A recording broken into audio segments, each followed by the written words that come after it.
Maybe you keep circling that mountain and screaming for it to move and keep praying that God will move it.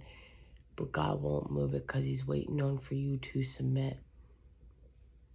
Maybe the mountain itself can't move because it's waiting on you. You keep thinking that you're waiting on God. And that if you just pray hard enough, that you'll stop circling it. When in reality, God has told you to do something.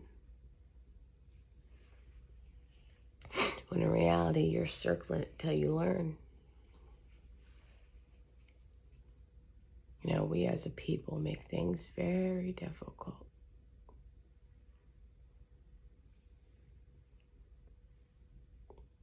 We make our lives very hard. God is a very gracious God. He's a very good God. That when he sees that you don't want to give up something, or you don't want to lay it at his feet, or you have a certain way about you that's just a stronghold, he'll allow you to circle that mountain until you get tired enough. He gives you that grace. Although you might not feel like it's grace, trust me, it is. He allows you to get so tired of something that you'll have a will to want to let it go. You'll have a will to want to drop it. He'll let you circle that mountain so long, you don't desire to circle it anymore. See, when God says, I will change the desires of your heart, he does.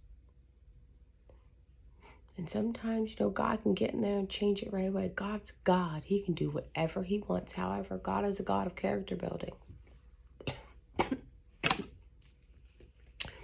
When you're in God's kingdom, that ain't for the faint-hearted. God's kingdom's got warriors in it. God's kingdom's got plowers. God's children, their hands are blistered. They're dirty, okay? Because they put in that work. They put in that time. His children ain't lazy. And they ain't weak. They meek. They ain't weak. There's a big difference. So God will give you the grace to circle that mountain long enough. God can do whatever he wants to do. Again, but your character is way more important to him. And your free will. So God gives us free will. And see, God knows the true desires of your heart.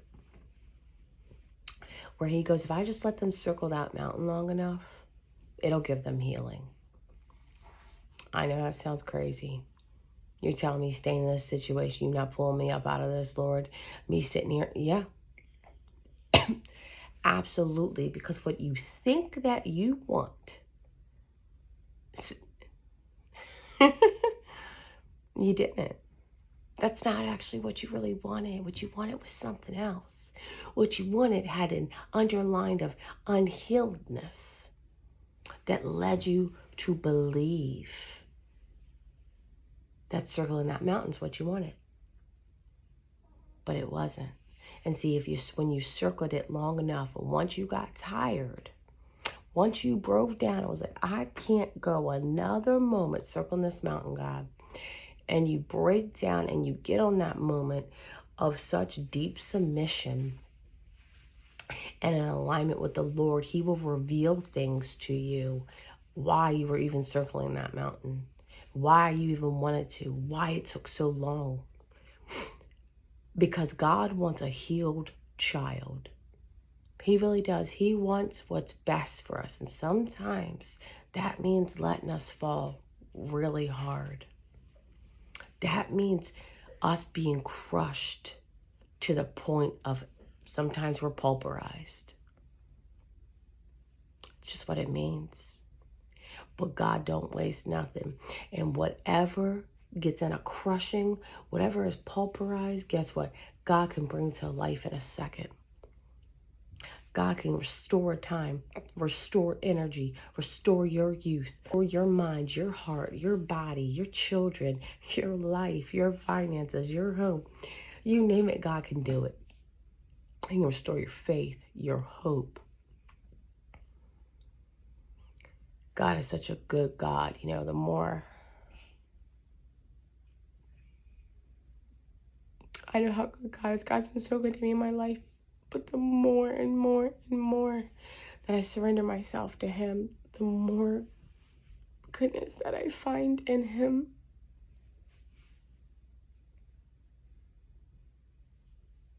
You know, He really is just the best. And He really will help you do everything that you need to do. If you're struggling right now, just know the Lord really is your strength. And He really does love you. And He really will help you get through every area of your life. He literally is my best friend. He literally is your best friend. He's your father. He's your best friend. He's the greatest lover there ever is. He has been so kind to me when everybody else has been so mean or beat me down. He's always listened to me. He's never made me feel lonely.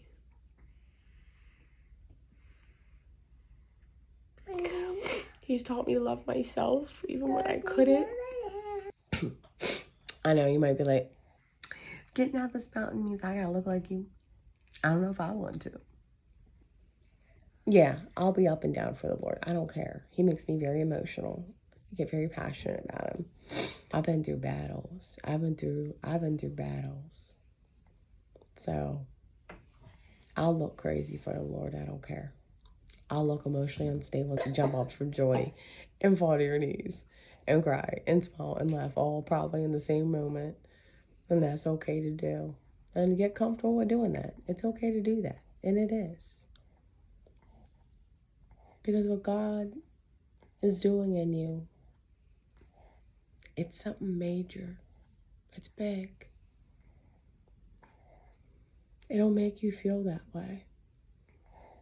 It'll make you feel that way. And that's okay. And don't let anyone make you feel like it's not. Please, there was a woman in the Bible that went up in the church. She was praying to God. People thought she was drunk. Because that's just how heavy things were for her. Love the Lord that much. Have your heart so open to Him that people think you're crazy. They just don't understand. That's okay. You're already feeling crazy and you're already up and down anyway, right? Circling that mountain. Whirlwind. I know it is. I know it is. So if you're going to be emotionally unstable, you better be emotionally unstable for the Lord. And I don't mean that like in a negative way. I mean because the Lord makes you have all these emotions all at once. Where the world can too, but it's unhealthy. God makes you have it in a healthy way. Like throughout this video, I can laugh, cry, be sad, be so elated. I can fall to my knees and like praise for joy for the Lord, legit in one sentence. And because how good He is. He's just so good. I mean, I can't help myself. I can't help but smile at His name. And I can't help but cry at His name. And I can't help but shout for joy because what He's done. I can't help but fall to my knees because what He's done. Like, it is. But I'll stay on the roller coaster of Jesus. I'll stay on the roller coaster of Him. There ain't nothing like it.